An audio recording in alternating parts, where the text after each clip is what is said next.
Right, let's talk about what's happened in Romania. So the latest is that the lead candidate, or the man topping the polls in the Romanian presidential elections, has been barred from standing.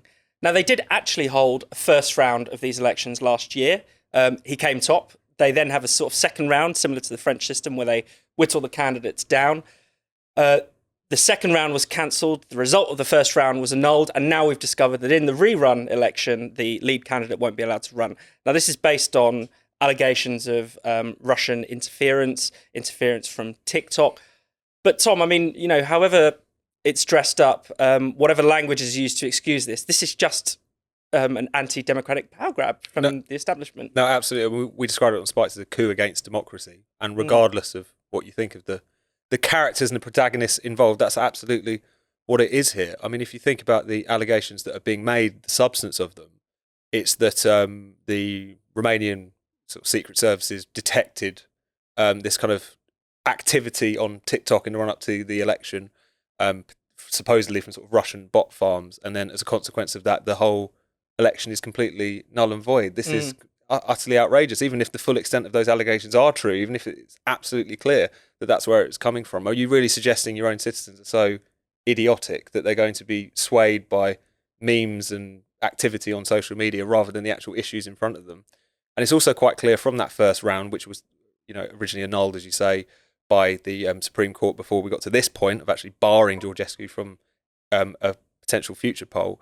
It was quite clear that the thing that was motoring his rise, as well as the drubbing that the mainstream parties of the centre-left and centre-right received, was because people were furious with the establishment. The candidate who came second, who was also an insurgent candidate, was a more sort of liberal kind of former TV journalist. This is also someone who kind of came completely out of nowhere. Yeah. And despite not sharing the kind of oddball ultra-nationalist policies of Mr. Georgescu, also condemned this as a fundamental affront to democracy. It's incredible how little in the way of condemnation that has come the Romanian establishment's way for doing this. But at the same time, I suppose that makes a lot of sense when you've got a European Union, which and its kind of leading powers, which have often engaged in tactics like this. Maybe not as stark, maybe not as brazenly and explicit as you say. But I dare say there'll be some people within Brussels who are looking on what was going on in Romania in terms of crushing this insurgent with a certain amount of envy and thinking maybe there's tips to be gained from that. So it's as I say, it's an outrageous affront to democracy, but it feels like the kind of continuation, the kind of logical endpoint of what has been going on the European mainland for quite some time now. Definitely. And on the EU front, we did have Thierry Breton, who by that point had retired as an EU commissioner, but he basically endorsed this. He said this is ahead of the German elections that maybe we could look into doing something similar there if the AfD were to have won those elections. So there's clearly, there is an anti-democratic mood in the EU, and some EU leaders are more willing to say that explicitly than others. Rakib? No, absolutely. And I think that it's a real problem that we have mainstream politicians when they're experiencing electoral outcomes that they don't like, instead of looking inwards, they'd rather shed accountability and externalize the blame on the Kremlin. Now, of course, there's a possibility that we've seen democratic elections being contaminated by Russian interference. That is a possibility, but I think that there's no doubt in my mind that there's a great deal of anti-establishment sentiment across much of Europe, which is driving these electoral results. And I think in the case of Romania, it does increasingly look very much like a stitch-up. You're talking about a candidate who did win the first round.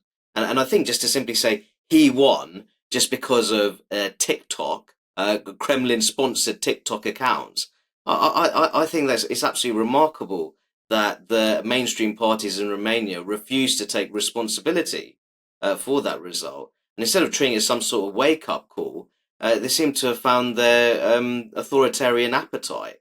So I think generally you see in much of Europe now that there's a great deal of public disillusionment with the mainstream parties, and I think we also saw that in the German federal election, crucially, especially among young people. Now, there's a great deal of talk about the AFD, and naturally they performed very well. But I think also a big story was the amount of young people that voted for Die Linke, the left, in Germany as well. So what you're seeing here is you're seeing a growing number of voters in European societies becoming attracted to non-mainstream, some would say radical alternatives. And I think that instead of blaming so-called hostile foreign regimes, I think that some of the mainstream parties, they should have a serious period of introspection. Yeah, definitely. I mean, it's Romania and Germany are good countries to compare because, in both cases you have, a lot of the time the main parties working together in grand coalition. Really can't put a cigarette paper between them, and that obviously leads people to seek out alternatives to the mainstream. And of course, we've seen this populist wave across Europe, particularly in the wake of the pandemic. Romania's had many of the similar problems that everywhere else has had: terrible inflation, low growth. The mainstream just isn't actually offering anything for people to want to endorse it.